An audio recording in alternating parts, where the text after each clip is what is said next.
ہماری ڈیجیٹل زندگی کا ہر پہلو، مطلب ہر کلک، ہر سوائپ، یہ سب ایک اندیکھے ہیرو پر چلتا ہے، آپریٹنگ سسٹم۔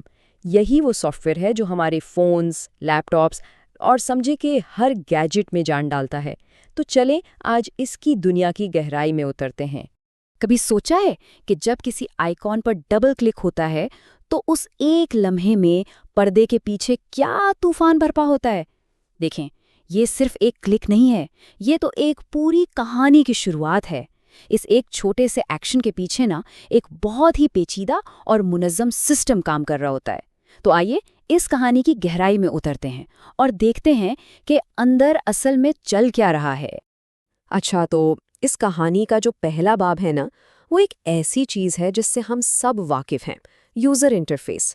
آپ اسے ایک چہرہ سمجھ لیں یا ایک کھڑکی جس سے ہم مشین کی اس پیچیدہ دنیا میں جھانکتے ہیں اور اس سے بات چیت کرتے ہیں۔ بالکل سادہ لفظوں میں کہیں تو یوزر انٹرفیس ایک مترجم یعنی ایک ٹرانسلیٹر کی طرح ہے۔ یہ ہماری زبان، مطلب ہمارے کلکس اور ٹائپنگ کو مشین کی زبان میں بدلتا ہے اور پھر مشین کے جواب کو ہماری سمجھ میں آنے والی شکل میں واپس لاتا ہے۔ اب چاہے وہ ونڈوز کا ڈیسک ٹاپ ہو، میک او ایس کی خوبصورتی ہو یا لینکس کی سادگی، ان سب کا مقصد ایک ہی ہے، ہمارے اور مشین کے بیچ بات چیت کو آسان بنانا۔ اور یہ جو بات چیت ہے اس کے دو بالکل مختلف انداز ہیں۔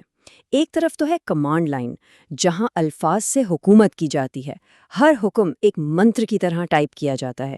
اور دوسری طرف ہے گرافیکل انٹرفیس، جہاں ہم آئیکنز، مینیوز اور ماؤس کے اشاروں سے کام چلاتے ہیں۔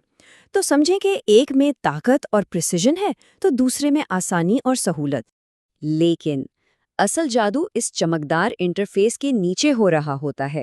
وہاں آپریٹنگ سسٹم ایک بہت ہی مصروف مینیجر کی طرح ان گنت بنیادی خدمات سر انجام دے رہا ہوتا ہے، اور سچ پوچھیں تو ان کے بغیر کچھ بھی ممکن نہیں۔ اسے آپ آپریٹنگ سسٹم کا ٹول باکس کہہ سکتے ہیں، جیسے پروگرام چلانا، فائلوں کو ترتیب دینا، کمپیوٹر کے تمام حصوں تک وسائل پہنچانا اور ہاں، سیکیورٹی کا پہرا دینا۔ یہ سب اس کی ذمہ داریاں ہیں اور یہی وہ بنیاد ہے جس پر ہمارے سارے سافٹ ویئر کھڑے ہیں۔ مثال کے طور پر جب کوئی اپنا پسندیدہ ویب براؤزر کھولتا ہے تو یہ صرف ایک آئیکن پر کلک نہیں ہوتا۔ پردے کے پیچھے او ایس اس پروگرام کو ہارڈ ڈرائیو سے اٹھاتا ہے، اسے کمپیوٹر کی عارضی میموری یعنی ریم میں لاتا ہے اور پھر اسے کام کرنے کے لیے پروسیسر کا قیمتی وقت دیتا ہے۔ اگر یہ سب نہ ہو تو وہ براؤزر صرف ڈیٹا کا ایک بے جان ٹکڑا ہے۔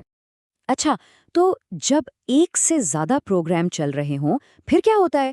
یہاں او ایس ایک ماہر جگلر کی طرح کام کرتا ہے۔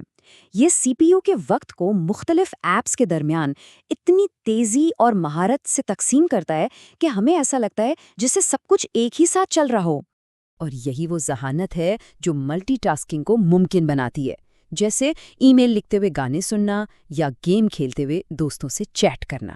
یہ سب کچھ اسی وسائل کی تقسیم کا کمال ہے جس سے ہمارا ڈیجیٹل تجربہ بغیر کسی رکاوٹ کے جاری رہتا ہے۔ کمال ہے نا؟ تو پھر سوال یہ اٹھتا ہے کہ یہ پروگرام اور او ایس آپس میں بات کیسے کرتے ہیں؟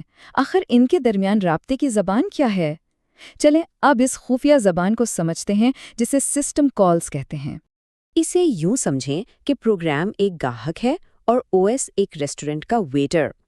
اب گاہک خود تو کچن میں جا کر کھانا نہیں بنا سکتا نا، وہ ویٹر کو مینیو سے آرڈر دیتا ہے۔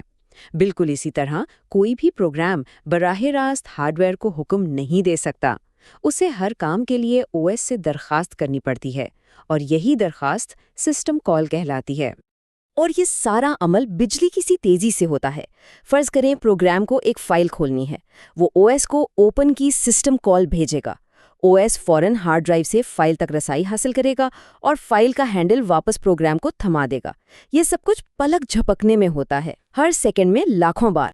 اچھا، جس طرح ہر عمارت کا ایک نقشہ، ایک بلو پرنٹ الگ ہوتا ہے نا، بالکل اسی طرح ہر آپریٹنگ سسٹم کی اندرونی ساخت بھی مختلف ہوتی ہے، اور یہی ساخت طے کرتی ہے کہ وہ او ایس کتنا مستحکم، محفوظ اور لچکدار ہوگا۔ شروع میں ایم ایس ڈاس جیسے سسٹمز کی ساخت بہت سادہ تھی، مطلب سارے حصے ایک دوسرے میں ایسے گتھے ہوئے تھے جیسے اسپیگیٹی کا ایک گچھا۔ اب مسئلہ یہ تھا کہ اگر ایک حصہ خراب ہوا تو پورا کا پورا سسٹم بیٹھ جاتا تھا۔ اس کے برعکس لینکس جیسے جدید سسٹمز ماڈیولر ہیں، ان کا ہر حصہ آزادانہ کام کرتا ہے۔ اس سے نہ صرف سسٹم زیادہ مستحکم ہوتا ہے بلکہ اسے اپڈیٹ کرنا اور نئی خصوصیات شامل کرنا بھی بہت آسان ہو جاتا ہے۔ کچھ اور بھی مشہور ڈیزائنز ہیں جیسے پرت دار یا لیئرڈ ساخت۔ اس میں ہر تہ اپنے سے نیچے والی تہ پر انحصار کرتی ہے، جس سے غلطیاں ڈھونڈنا آسان ہو جاتا ہے۔ پھر ہے مائکرو کرنل ڈیزائن۔ اس میں صرف انتہائی ضروری کام کرنل کے اندر رکھے جاتے ہیں، باقی سب باہر۔ اس سے یہ بہت محفوظ ہو جاتا ہے۔ اور ونڈوز جیسے ہائبرڈ سسٹمز، وہ تو مختلف ڈیزائنز کی بہترین خصوصیات کو ملا کر بنتے ہیں۔ تو اب ہم اس سفر کی آخری اور سب سے بنیادی تہ پر پہنچ چکے ہیں۔ اب سوال یہ ہے کہ ایک آپریٹنگ سسٹم ایک بالکل خالی مشین پر زندگی کیسے شروع کرتا ہے؟ یہ کام بالکل ایک درزی کے کام جیسا ہے۔ سوچیں، ایک ہی سوٹ ہر کسی کو فٹ نہیں آتا نا، اسی طرح ایک او ایس کو ہر کمپیوٹر کے ہارڈ ویئر کے مطابق سلنا پڑتا ہے۔ سسٹم جنریشن یا سس جن وہی عمل ہے جس میں او ایس کو مخصوص ہارڈ ویئر کے لیے کنفیگر کیا جاتا ہے، صحیح ڈرائیورز چنے جاتے ہیں اور سسٹم کو اس مشین کے لیے بالکل تیار کیا جاتا ہے۔ اور پھر جب پاور بٹن دبایا جاتا ہے تو ایک شاندار سلسلہ شروع ہوتا ہے۔ سب سے پہلے بجلی تمام پرزوں کو جگاتی ہے، پھر مدر بورڈ کا فرم ویئر، جسے بایوس یا UEFI کہتے ہیں، ہارڈ ویئر کا جائزہ لیتا ہے۔ اس کے بعد بوٹ لوڈر آپریٹنگ سسٹم کے دل یعنی کرنل کو میموری میں لوڈ کرتا ہے۔ کرنل جاگ کر اپنی تمام خدمات شروع کرتا ہے اور آخر میں ہمارے سامنے لاگ ان اسکرین آ جاتی ہے، اور بس سسٹم استعمال کے لیے تیار ہے۔ تو دیکھا، ایک معمولی سے کلک سے لے کر کمپیوٹر کے جاگنے کے اس پیچیدہ عمل تک آپریٹنگ سسٹم ہی وہ اندیکھا لیکن ناگزیر مینیجر ہے جو ہماری پوری ڈیجیٹل دنیا کو نہ صرف ممکن بناتا ہے بلکہ اسے منظم بھی رکھتا ہے۔ دیکھیں، آج کا آپریٹنگ سسٹم ہمارے لیپ ٹاپس اور فونز کو چلاتا ہے، لیکن ذرا سوچیں، مستقبل میں جب ہمارے گھر، ہماری گاڑیاں اور یہاں تک کہ ہمارے شہر بھی سمارٹ ہو جائیں گے، تب کل کے آپریٹنگ سسٹم کو کن نئی اور شاید ناقابل تصور دنیاؤں کا انتظام سنبھالنا ہوگا؟ یہ ایک دلچسپ سوال ہے۔